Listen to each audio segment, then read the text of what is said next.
영국의 역사학자 아놀드 토인비가 그런 얘기를 했습니다. 인간의 역사는 도전과 응전의 역사다. 그리고 보면 인간 외부에서 천재지변, 인간 내부에서 일어나는 모순으로 말미암아 생기는 인재들, 예를 들어 전염병, 지진, 홍수, 화산 폭발, 기근과 가뭄, 이런 거대한 고통을 몰고 오는 아픔들, 인간 자체의 모순 속에 발생하는 전쟁 같은 것들, 이런 것들이 참으로 인간 세상 가운데 엄청난 고통과 아픔을, 자극을, 도전을 줍니다. 참 그런데 그럴 때마다 전능하신 하나님의 도우심과 창조적 소수의 헌신과 섬김을 통해서, 그 응전을 통해서 인간의 역사는 그럴 때마다 어려워지고 힘들어지는 듯 했으나 놀랍게도 발전하고 성장하고 전진해 왔습니다.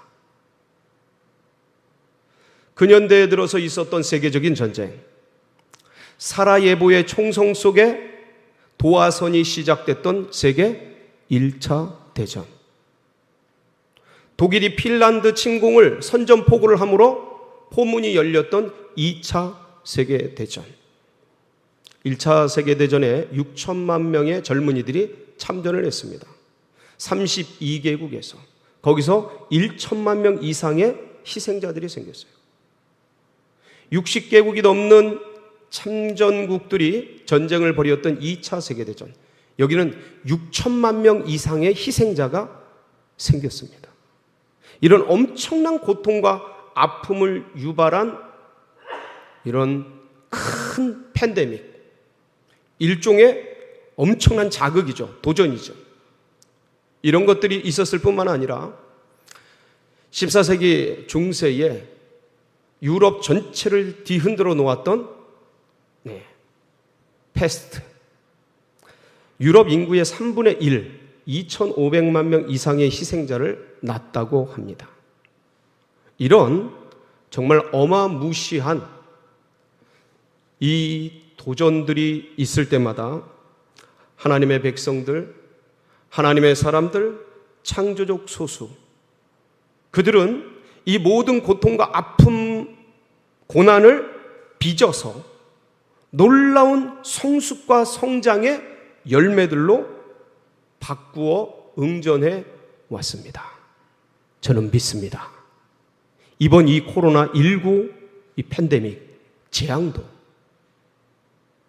하나님의 도우심과 창조적 소수, 주님의 백성들의 이 기도와 염원 속에 이것을 극복하고 이기고 오히려 더 성장하고 전진하는 발판과 계기가 될 줄 믿습니다.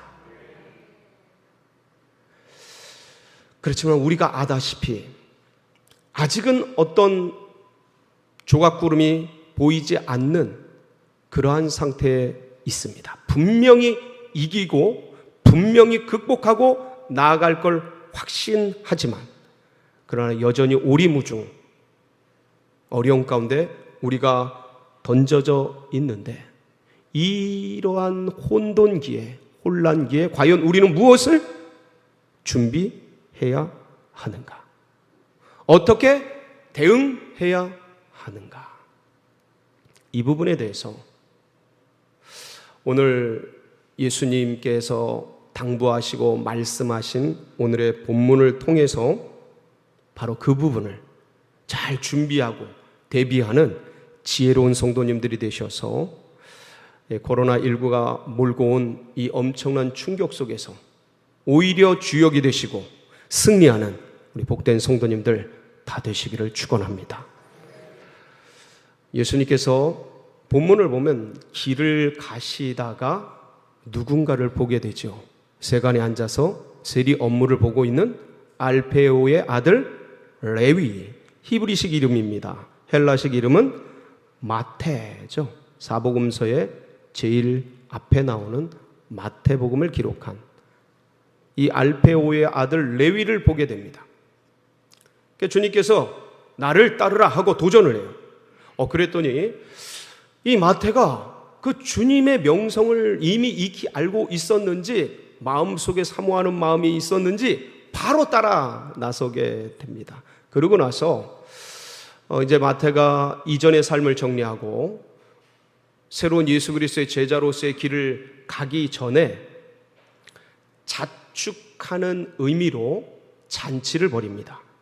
그래서 원래 직업이 세리인지라 동료들, 친구들, 세리들을 부르고, 그리고 아마도 동네에 소외되고 가난하고 아픈 힘든 그런 사람들을 다 초대했던 것 같아요. 오늘 말씀을 보면 세리들과 죄인들을 같이 식사 자리에 초대했다 했습니다. 이 죄인들이라 하면 형법적이고 민법적인 어떤 죄를 지은 사람들이 아니라 바리새인들이, 서기관들이 정해놓은 어떤 율법의 규례 내지는 경건성에 도달하지 못하는 사람들을 총칭해서 말합니다. 여기에는 세리들도 포함되어 있고 창기들도 포함되어 있고 가난한 자들, 병든 자들, 이런 모든 사람들이 천민 계급이 포함되어 있다고 보시면 되겠습니다. 그래서 이들을 이 마태가 불렀어요. 그리고 예수님도 초대하고 제자들도 함께 모시게 되었습니다. 그리고 먹고 마시고 대화하고 담수하고 잔치가 벌어졌습니다.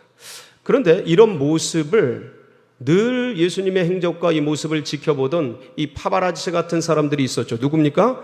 바리새인, 서기관, 그리고 제사장들, 사두개인들, 이런 부류입니다. 당시 이스라엘의 최고의 엘리트들, 최고의 권력자들, 최고의 능력 있는 사람들 그룹이었단 말이죠. 이들이 예수님이 죄인들과 세리들과 같이 식사하는 걸 보고 제자들에게 따져 묻듯이 이야기합니다. 너희 어떻게 저렇게 제자들과 네 스승이 저 죄인들과 세리들과 같이 식사하느냐? 근데 누구 들으라라는 거예요? 이게 누구 들으라고 지금 말하고 있는 겁니까? 예수님 들으라고. 곁에 듣고 있던 예수님이 타이르듯이 그 서기관 바리새인들에게 얘기하죠. 이때 말씀하신 게 뭐냐면 의사론입니다. 의사론. 누구도 알아들을 수 있는 의사론. 건강한 자에게는 의사가 쓸데없고 누구에게 필요한 거예요? 의사가 병든 자에게라야 의사가 쓸데있지 않느냐. 이와 같이 내가 온 것은 스스로 자기를 의인이라고 생각하는 사람들을 부르러 온 것이 아니고 나는 죄인입니다. 나는 부족합니다. 나는 연약합니다. 라고 말하는, 생각하는 그들을 부르러 왔노라. 이거는 주님께서 바리새인 서기관들을 깨우치기 위해서 하신 말씀이죠. 근데 이걸 알아들어요? 못 알아들어요? 알아듣질 못합니다. 그러고 나서 이들이 또 찾아옵니다. 또 찾아와서 예수님이 당시에 낮은 바리새인 이런 서기관들이 보기에는 너무나 죄인들과 세리들과 이런 자들과 먹고 마셔서 별명이 뭐였냐면 이들이 붙인 별명이 파티보이였습니다. 파티보이. 그러니까 본인들은 매일 금식하고 매주간 이틀씩 금식하고 그러는데 맨날 먹고 마시는 것 같은 거예요. 그러니까 그들이 찾아와서 예수님께 묻습니다. 아니, 우리 바리새인들의 제자들은 금식하고 심지어 세례 요한의 제자들도 금식하는데 당신은 어째 금식하지 않고 맨날 먹고 마십니까? 그때 예수님이 말씀하신 게 어떤 거예요? 혼인설.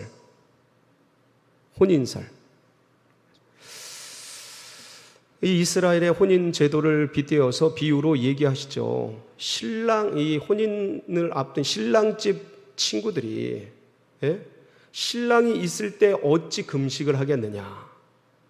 지금은 어느 때라는 거예요?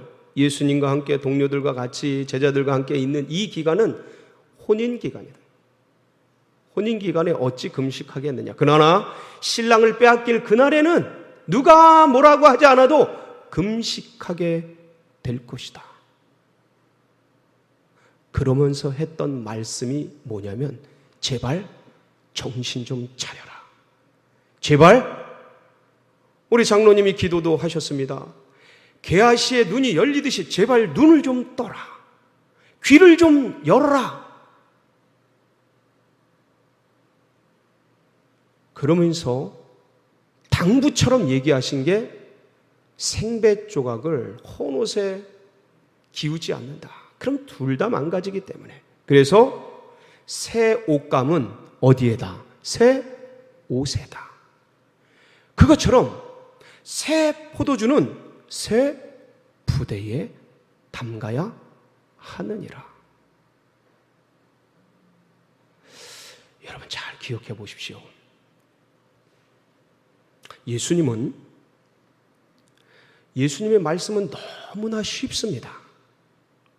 하늘나라 얘기를 하는데도 너무나 쉬워서 누가 다 알아들어요. 지금 자신들이 욕하는 바리새인 서기관들이 죄인들이라고 욕하는 그 가난한 자들, 병든 자들, 세리들, 창기들, 그 낮은 계급의 천민 계급들, 이들이 다 알아듣는단 말이에요.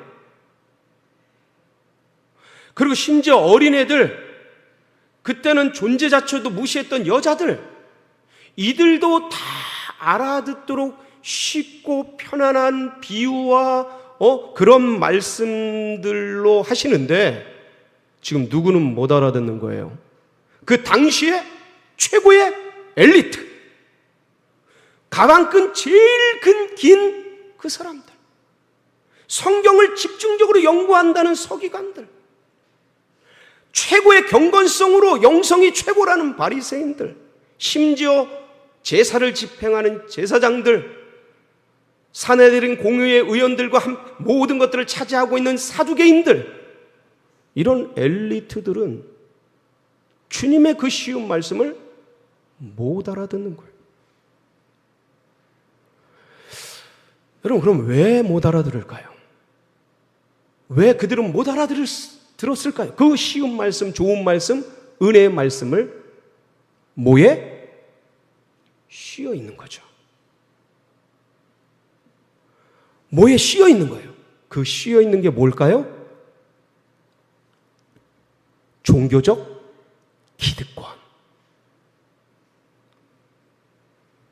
성전 체제를 필두로 하는, 짐승의 피제사를 도구로 하는 613개 계명으로 옥조와 매는 이 거대한 성전 시스템을 기득권으로 다 가지고서 누리고 있는 그들에게는 이것들을 건드리는 존재, 이것들을 흔드는 그 누구든지 눈에 가시같이 보였던 겁니다.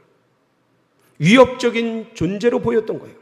자신들의 그것을 건드리는 것을 불안해하고 두려워하고 제거의 대상으로 생각했던 것이지요. 그런데 여러분 생각해 보십시오. 바리새인 서기관들은 성전의 중앙 집중적인 성전 체제를 기점으로 해서 세계 열방과 수많은 흩어졌던 디아스포라 유대인들이 그때마다 시마다 절기마다 그 짐승들 가지고 오면 이게 다 돈입니다. 그 당시에 그 피제사를 통해 죄가 속죄받고, 그리고 이걸 통해서 율법 계명을 조직해서 그 안에서 자신들이 그것을 잘 지키나 안 지키나 보고, 이 엄청난 프리미엄과 기득권과 이 체제가 있는데 이걸 지키고 있고 이걸 건드리나 살피고 있는데 예수님은 어떠셔요? 예수님 요한복음 보면 이 성전을 헐어버려라. 내가 며칠 만에? 사흘 만에 지으리라. 이게 뭐예요? 성전 무너뜨려 버려라. 이런 얘기를 서슴없이 하니까, 그리고 동물의 피제사가 아니고 세례 요한이 속죄에 물세례를 주었던 것처럼 예수님도 제자들을 통해서 물세례 사역을 하십니다. 그리고 한 걸음 더 나아가서 이제는 동물로 말미암는 피의 속죄 제사가 아니고 이젠 예수 그리스도를 영접하고 믿는 믿음의 제사, 믿음으로 말미암아 죄 사함을 받는 그 단계까지 얘기하시는 거예요. 그리고 이건 아무것도 아니에요. 그들이 신봉하는 그 안식일 제도조차도 예수님은 뭐라 그러세요? 내가 안식일에 주인이니라. 그러면서 마구 흔드는 것 같은 거예요. 아예 그 기존 전통적 체제 자체를 다 붕괴시키고 없애버리는 듯한 그런 말씀을 서슴없이 그러면서 신성 모독적인 발언까지 하시죠. 뭐라고 말씀하셔요? 아버지와 나는 하나이니라. 나를 본 자는 아버지를 보았느니라.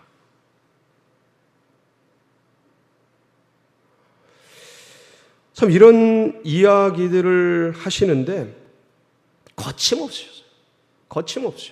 자, 그런데 여기서 보세요. 이 예수 그리스도 회개하라 천국이 가까이 왔느니라 하시면서 하나님 나라, 새로운 세계, 놀라운 새로운 질서를 이 땅 가운데 던지신 이 예수 그리스도를 중심으로 두 부류로 쫙 나뉘어지는 것을 우리는 바로 인식할 수가 있습니다. 전자의 부류는 누구예요? 세리들. 금방 말씀드렸죠. 세리들, 창기들, 병든 자들, 가난한 자들, 헐벗은 자들, 소외된 자들, 죄인들이라고 칭해지는 그들, 그 천민들, 여자들, 그 속박받는 그 연약한 사람들은 그 주님의 말씀에 환호성을 하면서 쫙. 그런데 또 한 부류는 바리새인, 서기관, 제사장, 사두개인, 최고의 엘리트 그룹들, 그 주님을 중심으로 쫙 나뉘어지는 것을 볼 수가 있습니다. 여러분, 역사를 돌이켜보면 제가 초두에 언급을 드렸습니다. 천재지변, 인재지변, 수많은 외부 내부에 엄청난 세계를 뒤흔드는 도전들이 있었다. 그 어떤 충격들이 있었다. 그 어떤 엄청난 변화, 대변혁을 일으키는 일들이 있었다라고 말씀을 드렸는데, 제가 질문 드리겠습니다. 역사상 가장 큰 변혁을 일으킨 충격적인 사건은 무엇이었을까요? 예수 그리스도의 탄생과 공생입니다. 이걸 부인할 사람은 없어요. 이 예수님이 오시는 이 오심은 한마디로 말하면 역사를 그냥 갈라놨어요. 얼마나 큰지 AD와 BC로. 그리고 예수님 이후에 일어난 그 엄청난 변화와 대격변, 그걸 생각하면 주님이 오심으로 던져진 우리가 이해하기 쉽게 이 팬데믹, 엄청난 변화, 충격적 변화는 세계 어떤 인류사의 어떤 것보다 가장 강력했습니다. 그런데 이 강력한 충격, 강력한 물결이 이 세상에 던져졌는데 세리, 연약한 자들, 죄인들, 창기들, 그들은 이것을 전적으로 수용했어요. 전적으로 환영하고 전적으로 반응하며 기뻐하며 주님을 맞이하며 영접하며 환호하며 그분을 따랐습니다. 반면 그 당시의 주역들, 최고의 엘리트들은 전부 거부하고 거절하고 결국 주님을 죽여버렸어요. 그런데 이렇게 던져진 엄청난 폭풍 속에 그 당시의 주역들이라고 말했던 바리새인, 사두개인 이들은 다 휩쓸려 가서 흔적도 없이 사라졌습니다. 그런데 그 당시에 소외되고 연약한 죄인들이라고 칭함받은 그들은 예수 그리스도를, 새로운 세계를, 하나님 나라를 받아들임으로 다음 세대의 주역이 되었고 다음 세대의 주인공들이 되었다라는 것이지요. 여러분은 모두 다음 세대의 주인공들이 되시는 은혜가 있으시길 바랍니다. 그러니까 이 충격과 이 어려움과 이 큰 변화의 기폭제가 주님으로부터 발언되어서 그런 양 갈래를 쫙 나눈 것처럼, 여러분, 이 바리새인들이 왜 그랬냐면 내 것이 좋다라는 거예요. 지금 것이 좋다. 지금 체제가 좋다. 새 것 아니야. 지금 있는 거, 익숙한 거, 여기 거, 나의 몸에 맞는 거, 기존의 것, 이것들을 지키느라고 주님께서 가지고 오신 하나님 나라, 새로운 세계, 이거를 거부하고 거절하고 못 받아 드렸던 것이에요. 그러니까 그 홍수 가운데, 그 물결 가운데 휩쓸려가고 사라져 버렸던 것이지요. 우리 믿음의 첫 엄청난 물결, 그 속에 떠내려가 버리고 말았습니다. 여러분, 지금 코로나19라는 제4의 물결이 이 세계를 덮쳤습니다. 이것은 이미 던져졌어요. 이미 우리 속에 와버렸어요. 그러니까 이 새로운 세계의 질서를 재편하는 이 물결이 우리 속에 던져졌는데 아무도 경험해보지 못하고 아무도 예측하지 않은 놀라운 세계를 가지고 지금 오고 있습니다. 이미 왔고 오고 있어요. 이때 과연 우리는 어떻게 할 것인가? 어떤 개인이든 공동체든, 그게 어떤 모임이든, 학원이 됐든 학교가 됐든, 어떤 그 심지어 교회마저도, 정부마저도, 국가마저도 이 새로운 팬데믹, 이 새로운 충격을, 새로운 변화를 거부하고 거절하고 부인하면 이 물결 속에 어떻게 된다? 쓸려 내려가 버리고 말게 된다. 흔적도 없이. 이거를 수용하고 받아들이고 내 것으로 만들고 우리 아이들에게, 손주들에게, 얘들아 준비하고 이 물결을 타야 한다 가르치고 알려주고 하면서 받아들인 분들은 다음 세대의 주역이 되어진다라는 겁니다. 여러분, 그래서 실제적으로 저는 그렇게 말씀을 드리고 싶어요. 여러분 기억하십니까? 예전에 고속도로 가다 보면 징수원들 쫙 있었던 거. 고속도로 통과할 때 그 고속도로 비용 받느라고 징수원들이 쫙 있었잖아요. 근데 지금 어때요? 지금 다 거의 95%는 다 바뀌었을 겁니다.